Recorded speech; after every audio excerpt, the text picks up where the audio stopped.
Welcome to season 12 of the Parenting Aces Podcast, a proud member of the Tennis Channel Podcast Network. I'm your host, Lisa Stone, and this week I have a very special episode for you guys. I am going to be chatting with Lester Sack, who so happens to be a former college teammate of my father's from Tulane University.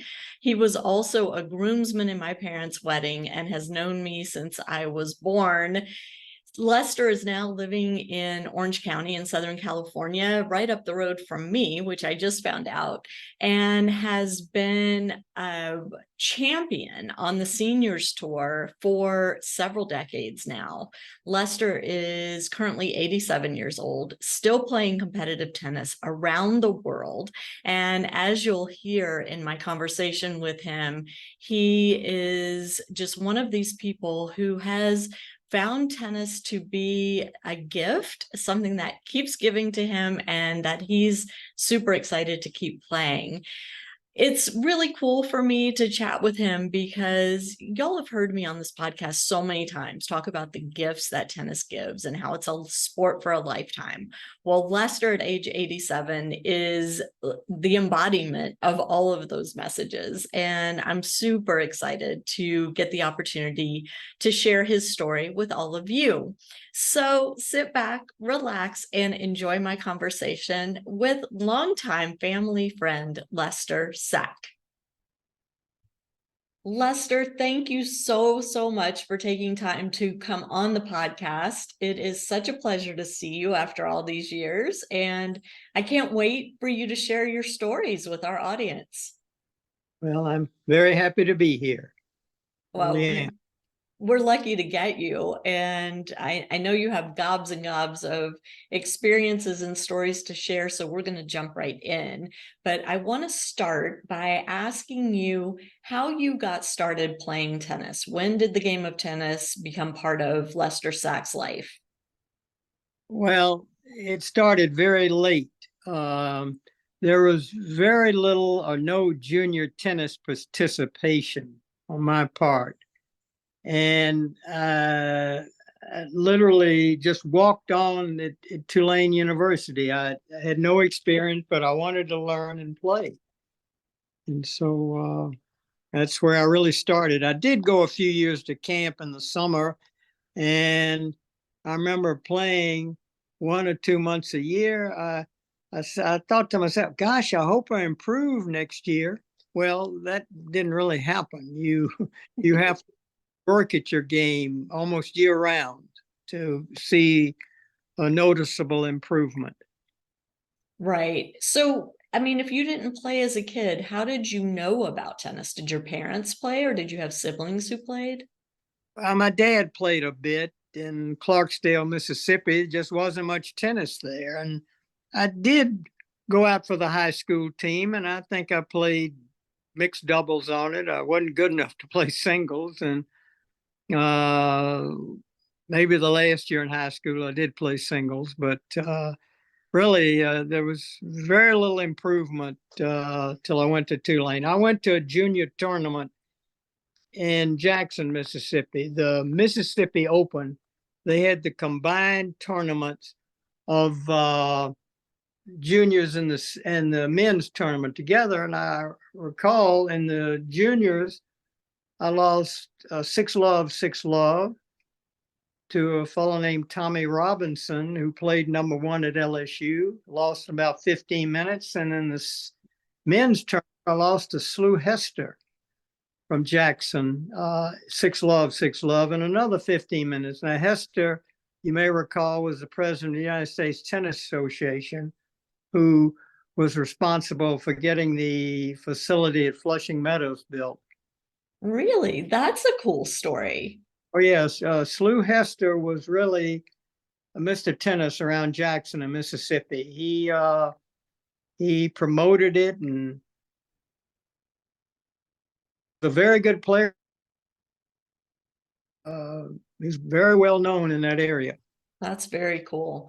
So you walked on to the Tulane team, not having much tennis experience at all. What was the coach's reaction when you told him that you wanted to be part of this team that was pretty full of pretty heavy hitters at the time? It certainly was. We had Ham Richardson there, and number one in the country had Pepe Aguero from Brazil, who was an outstanding player, who won the NCAAs, and when I walked on. And I had written the coach before I came down, telling him I wanted to come out and try to make the team, and he invited me to.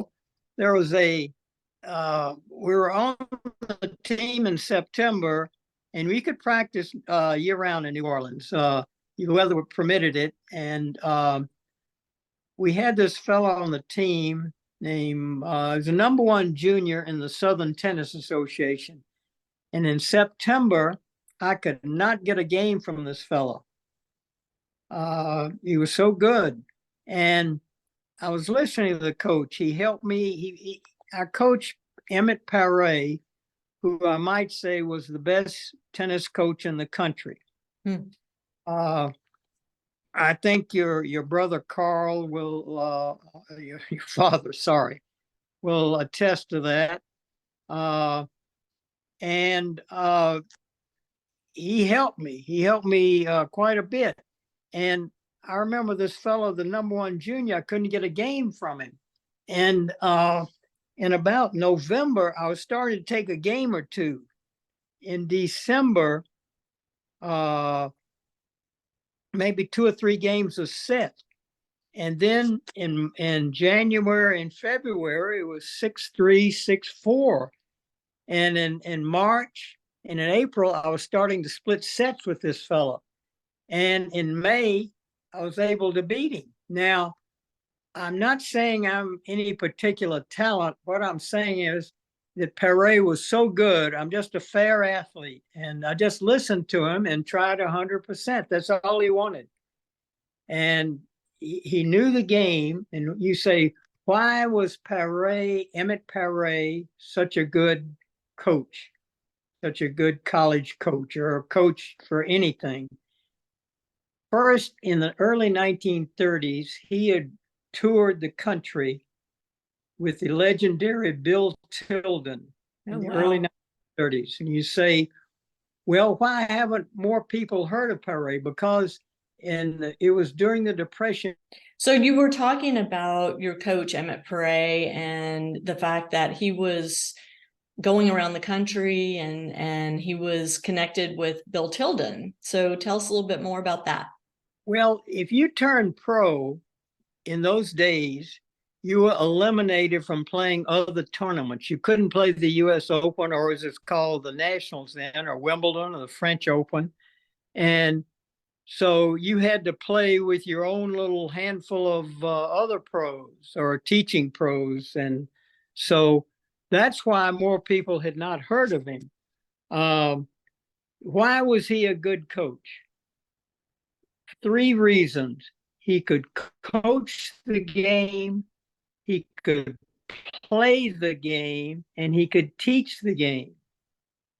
Now, he was in his 50s when I was sorry, say again? What's the difference in your mind between coaching the game and teaching the game? All right. You can coach the game. You see the match going on. You go to the player. You say, all right, I want you to drop shot this player more. I want you to come into the net more on this player. Teaching is teaching you how to hit a forehand or a backhand or a serve. Got it. And he had all 3. He could play. He beat most of the team there. He was in his 50s. I never beat him. And I don't think your dad ever beat him a set. And we had Ham Richardson there, who until his junior year, he was ranked about number 1 or 2 in the country, could never beat Pare. And finally he started, but you have a difference for about 30 years. It'll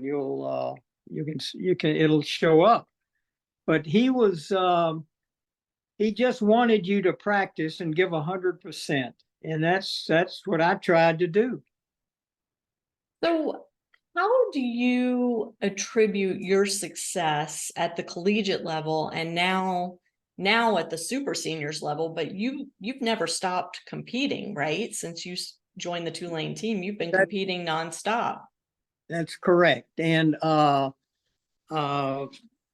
it was once you get a foundation, a good foundation is what Pare gave, and you can keep improving. I'm still at this age, I'm 87, and I still am trying to improve parts of my game. It's just say, but I'm still working on parts of the game, and he gave us this good foundation, and I've had others influence me a bit. My good friend and doubles partner, Ron Holmberg, has offered suggestions and been very good ones. And so that's the only thing. You have a good foundation, you can keep working on it. I'm curious, at 87, what do you feel like the holes are in your tennis game at this point? What do you still need to fix? I could have a better serve, which I do. I practice it quite frequently, and I'm working on maybe a bigger game than I used to, hitting harder. I can do this. I'm always looking at new rackets and or different rackets, and always working that way. So which racket will give you a little more power, which I've changed in the last year, and I feel I do have a little more power on a certain racket, but it's I don't want to ever stop. I love it. To what do you attribute your longevity physically on the tennis court? Well, because I just look at my dad, who's a couple years behind you. His knees gave out a few years ago, so he has trouble being on the court now. How have you stayed healthy? Well, first thing, you've got to keep your weight off, which I've been able to do. I do exercise a lot. Being 5'6" and maybe right now 135, it's hard to compete against somebody 6'3" or 6'4" that's bigger and stronger. So I have to try to be in a little better physical condition. I go to the gym, I do a little running, sprints on the court, and fortunately, the knees have been good all these years. I see a lot of players have hip replacements, knee replacements. I don't know. I guess I'm just lucky, but I try to exercise the areas that might be weak, so they won't give out, or hopefully won't break down. I mean, it's pretty impressive that you're still competing at the level internationally that you compete at. My dad talks about how impressed he is by the fact that you've been in the top 3 in every age group throughout your life, I think, since playing after college. Throughout the life, but in the senior divisions, I started getting in, I think, in the 35 and over group years ago when I competed. I was ranked 2 or 3. Then in the 45s, I was ranked 2. And I had injuries back from the 50, 55, and 60s. In the 65, I was ranked 2. And in the 70s, 75s, 80s, and 85, I've been ranked 1 in the country. And so it's, and I'll say this, the higher your age group, the fewer opponents you have. But still, number 1 is number 1. Well, it used to be when you were playing the tournaments, they would take who you've beaten at the end of the year and compile ranking. Now it's all about points. You get so many points for each tournament.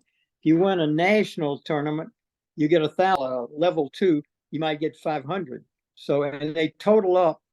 Well, this year I think they changed. Last year they changed it to your top 6 tournaments. They total up your points, and before last year was the top 4. But the pros do the same thing. I And remember one year juniors. Venus Williams wins. I beg your pardon? I said the juniors work the same way too. What They did take you your top say? 6. Uh-oh. It just, I remember Venus Williams wins Wimbledon one year, and she goes to a tournament 2 weeks later, and they seeded her 4th or 5th. So she didn't have enough points, but she beaten everybody. So anyway, that's the way it goes. Sometimes they, rather than having people trying to decide who's like the pros. yeah. Yeah. So you had told me you are getting ready to travel to Spain to play as part of a team event. Can you tell us a little bit about that? Yes, it's the World Championships, what they call the Super Seniors, and they pick 4 in each age group. And I'm fortunate to be on the 85 team, and competing over there will be the ages of 65 through 85, and there'll be about 25 countries there. And the format, you'll play against another country. Say we play France, there'll be 2 singles and a doubles. That's your format, and it's just like a tournament. If you win that match, you go on to the next round. You play another country, and we've got, this is men and women. So we they give us a stipend, and it takes care of the airfare going over there and your hotel. So it's quite good. That is the U.S. Tennis Association does it over October 5th. So looking forward to that. Championship is the individual championships. I'm going to go there for the world individual singles. I won't be playing doubles, I don't think, but I'll just be competing in the world individual singles. Super, super cool. So I talk on this podcast a lot about life lessons that tennis teaches our kids, and these, how tennis court is a microcosm for life. And you are a living example of someone who learned the game at what age 16, 17, has continued to grow in the sport, learn in the sport, compete in the sport. Well, I tell you, actually 18 is more accurate when I walked on at Tulane, but I think when you are learning the game, that is, you got the kids 10, 12, 14, patience paramount. I remember working on a forehand at Tulane when I first got there. I couldn't hit it very well, and our coach worked with me very hard on that. And it was starting to September, and for 2 months, I just remember hit the ball about 45 degrees in front of you, not to the side, not directly in front. I remember that, and made sure the grip was right. And in November, it started to come around. Now it's the best stroke I have. Something else, if you are playing, say you're a pretty strong player, you're a hard hitter, and that's your game, keep a second game with you. There's always somebody that's going to be able to it harder than you. I remember playing, I knew this fella in Memphis, a big fella, 6'3", 6'4", just really bashed the ball. And he always won by doing that. Then I saw him playing a tournament against somebody 6'6", 6'7", who hit it harder. Well, this fella did not have a second game. He didn't know how to change. And what's the word? You change a losing game, not a winning game. So I recommend you keep a second game or a second set of strategies that you might use if it comes to that. You got to get cursing on the court. And I remember playing, I never wanted to throw my racket. I didn't have many rackets, and I didn't want to break my favorite racket by throwing it. So fortunately, I can say that I've never really thrown a racket. Try, if you miss a ball, if you make an error, I always try to think, why did I miss that ball? Did I try to hit the ball when it was out of the hitting zone? You've got to try to, I think you'll be better able to tell why you missed a shot. And you're going to make errors. People make errors, but just try to say, did I not move my feet? Did I try to stretch for the ball rather than moving to the ball? So those are some lessons that I think hopefully can help people. I see it still on the Pro Tour. People hang their head, they slump their shoulders if they miss a shot, or if just try to analyze why that error occurred. So I have to ask you, when you graduated from Tulane, what was your next step? What was your career? All right. After graduating from Tulane in 1958, you had to go into the military service, which I did, and got out a couple of 3 years later, and come from a farming background in Mississippi. So I farmed in Clarksdale, Mississippi for a number of years, and I played the tournaments sparingly. I would play a few tournaments, the Mississippi tournaments, Southern tournaments, and I did that for a few years, and I noticed I was having some pretty good results. But progress, as I mentioned earlier, it's very slow sometime in tennis. And I was getting better and working on the game, and I'd say probably maybe when 40s or something, and then the equipment changed. The bigger headed rackets came in, so you were hitting harder than you could with the wood, and so it's just actually, I guess, at my age of 87, I don't move as well as when I was 6. I seem to get around pretty well.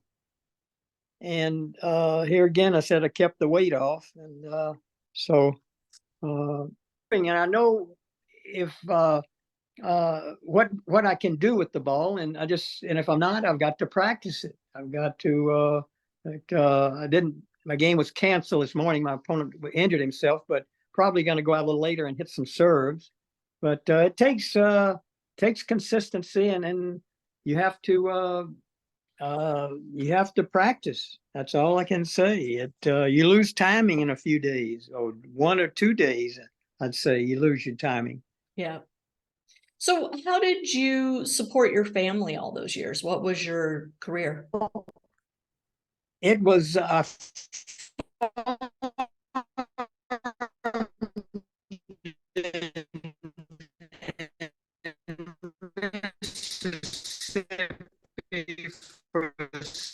17 years. And I was not full-time playing. I was not a pro. And in the late 1970s, if you recall, when gasoline, well, you may not I recall. but your parents do, when gasoline, I don't know how expensive, I don't remember the cost, but it's very expensive. And it just cost so much to produce a crop back then. Uh, it costs, producing a crop went through the ceiling and your return stayed down, stayed low. So I had a tennis background and I got out and I took a pro job at the Racket Club of Memphis, in Memphis, of course. And I was there for 5 years and working there. That's how I supported the family then. And permission to do that, and tried to play locally. And then let's see, I was, I think, 45 when I went down there and was there 15 years. And I could work on the game there. And then I retired in 1996 from that. I was there 15 years and got into a little real estate in New Orleans, and I was a real estate agent for a while. And then we moved out here to California when my wife Wendy became ill, and my daughter I think is a doctor in Newport Beach, California, and she facilitated my wife's treatment out here. So I live in Laguna Woods, which has a very nice tennis, and they're all hard courts. I miss the clay, having learned on it and played most of the years on it. But it's a nice club, and the people are nice here at Laguna Woods. And there's a lot of competition here. I get lots of tennis. Yeah, for sure. For sure. Can you hear me? I can hear you. Uh-oh. No, I got you. Been You got me? disconnected again, I think. Can you hear me? Can you Oh, hear you me? can? I can hear Yes, you. yes. Okay, great. Yes. So I Yes, for wanted to sure. ask you, Yes. Yes. you were inducted into the Mississippi Tennis Hall of Fame and the Louisiana Tennis Hall of Fame. What did that mean to you? Was that a big accomplishment in your mind? All right. Because seeing that for me, I was like, oh my gosh, that's amazing. Yes. Here, and I don't like to talk about myself. I've been inducted into 6 halls of fame. Wow. The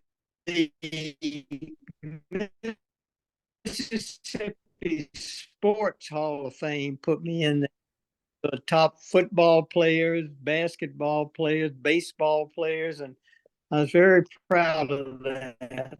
And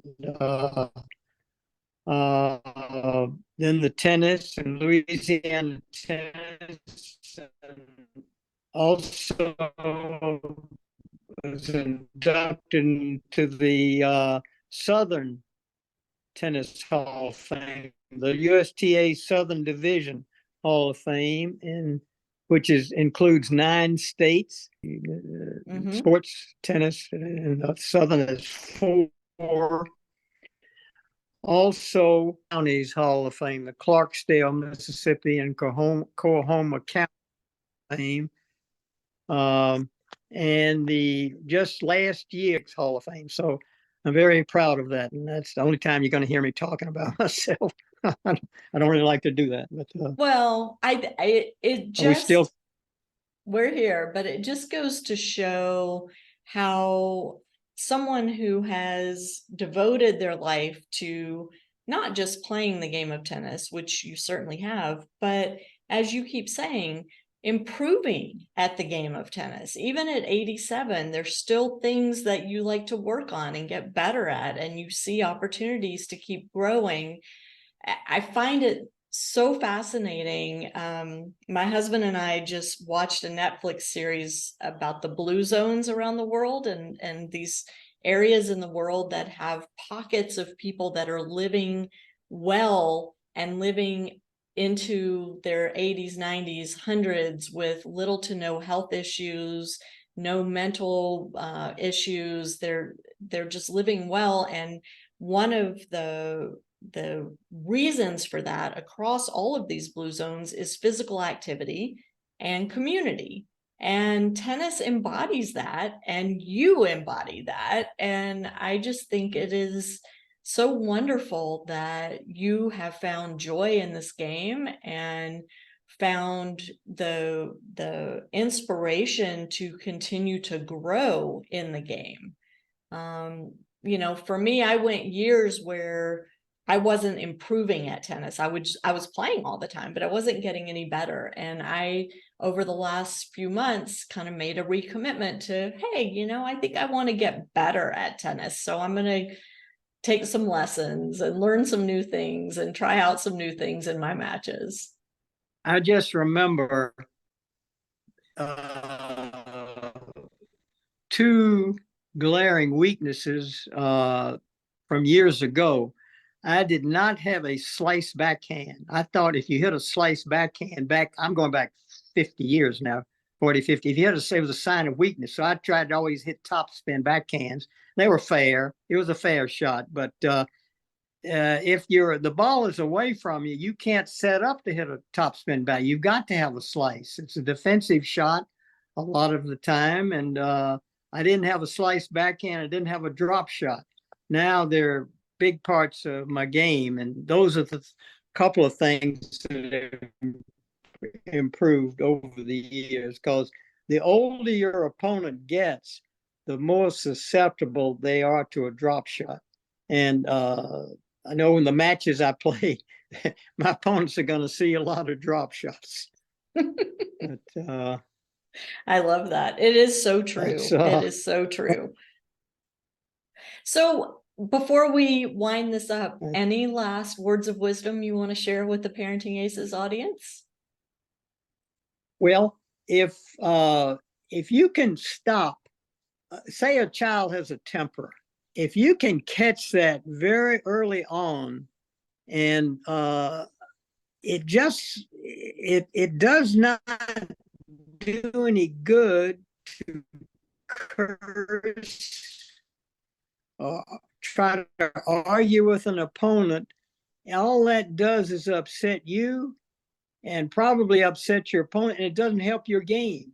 And I mentioned this a little earlier. I mean, there was some fellows around New Orleans who used to throw their rackets. They'd get mad, they'd throw it to the ground and curse and all that. And it doesn't help your game to do that. If you can get that in the very beginning, nip it in the bud, it won't bother you.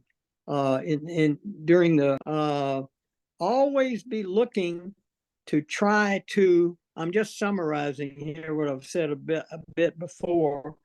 Summarizing, if you do miss a shot, why you missed it. And rather than just, I can't play tennis and blah, blah, I'm no good and whatever, and just analyze that shot. Now, not saying you're gonna get beaten sometime, and you probably heard that before.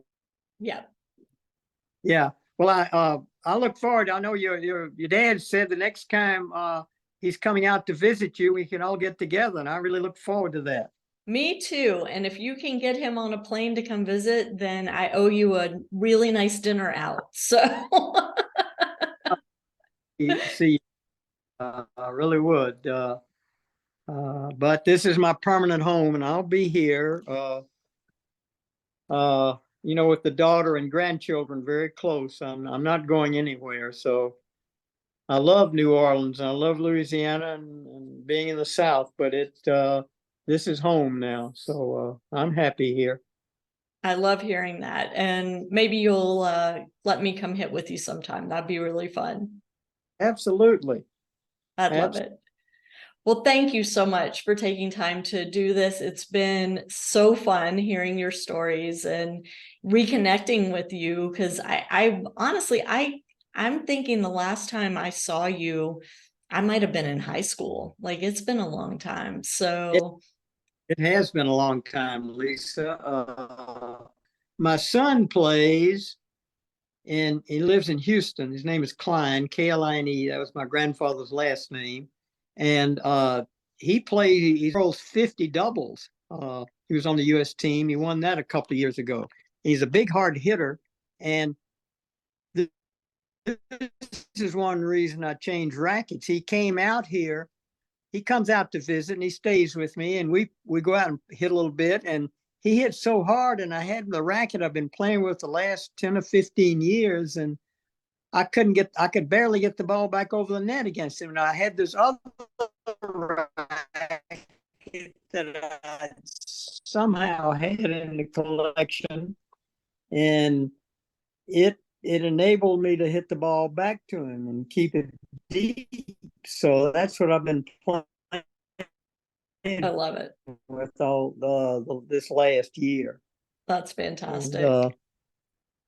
It's been a year, Lisa. It really has, and I've enjoyed it so much. Well, thank you for asking me. For sure, for sure. All To right. my audience. Okay. Yeah. To my audience, thank y'all so much for tuning in, and we will catch you next time on Parenting Aces.